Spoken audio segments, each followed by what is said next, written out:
साल खाती अरब चल गई बड़े शरीर आटत नहीं खे कपड़ा में फोन लगा के छछले तरिया ने आवत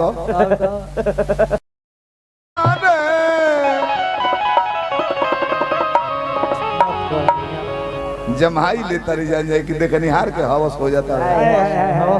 हादसा बलमुआ 4 साल खाती अरब चल गई बड़े शरीर आटत नहीं खे कपड़ा में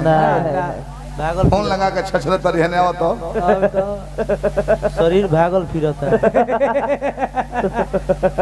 शरीर भागल फिरती है न हेलो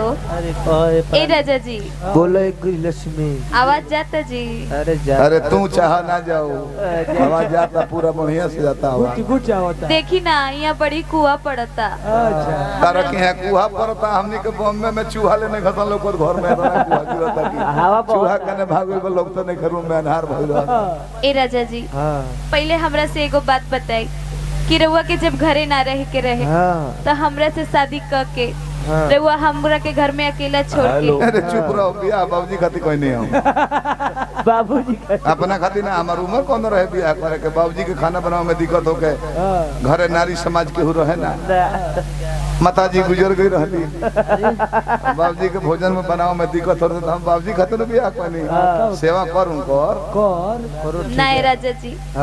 रउआ घरे आ जाई शिलाजीत किन ले नेपाल वाला होता रहा घरे आ जाए तो खैबू का लाड़ अरे पंडित जी अपन विद्वता मत दिखाओ भाई कुछ पैसा खातिर रउआ बाहर चल गइल बानी हमरा रुपया पैसा ना चाहिए हमरा सोना चांदी भी ना चाहिए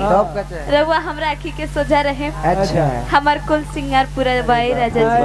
रह जा बहुत चाहिए है ना कहले हम बूढ़ा कि रघुकुल रीत सदा चली आई तो लोग कहल कि घर चल हितवा कुछ ना गाई एक दिन हमारा संग घटना भइल तो नहीं खन बताओ बक्सर जिला गो नहीं रहे जादो जी लोग के जे वो कहत रहे कि हरि अनंत हरि कथा अनंत हमरा के 5 गो फुहर बोल ले तो 5 गो लड़का खड़ा भरले सब बैठ गेले सब वहीं के रहो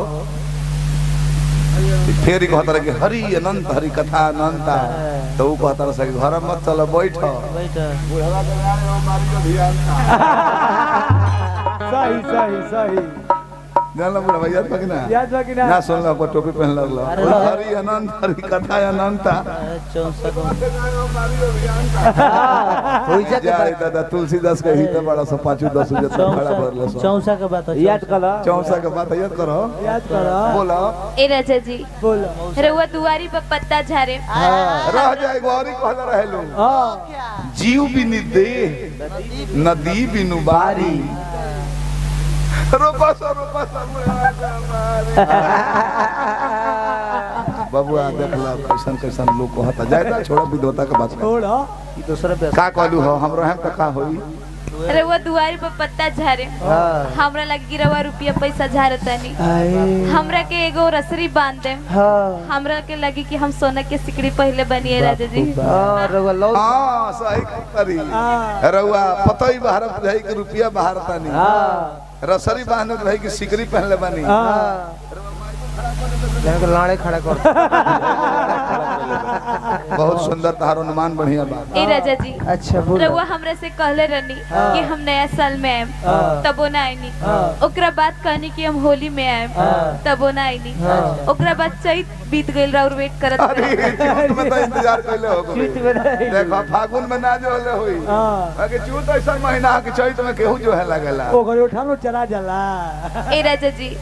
रउआ दीपावलियों में ना आईनी सोचने की रउआ घरे आती दोनों लोग छठ मनावल जाई दोनों लोग संगे कोसी भरल जाई संगे अर्घा दियल जाई संगे पारण कइल जाई रेसलिंग है देख चैत में ओट चरात रहे चराते होई ले वह नोट पर भेसलिन लगा दे सॉरी बताइए आज ले ऊपर भेसलिंग ना लगो बोल आगा बोलो ए राजा जी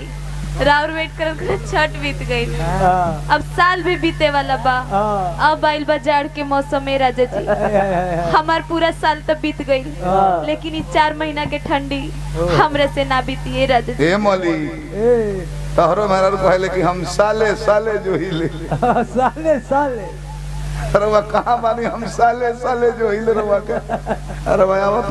तो कुंवारे में जो होता कुंवारे में ए राजा जी रहुआ अपना घरे आ जाई दोनों लोग एगो रजाई में एगो तकिया में करवट फेर फेर के सुतल जाइए राजा जी। वो ठीक है रही करवट फेर फेर के सुतला पर दोनों लोग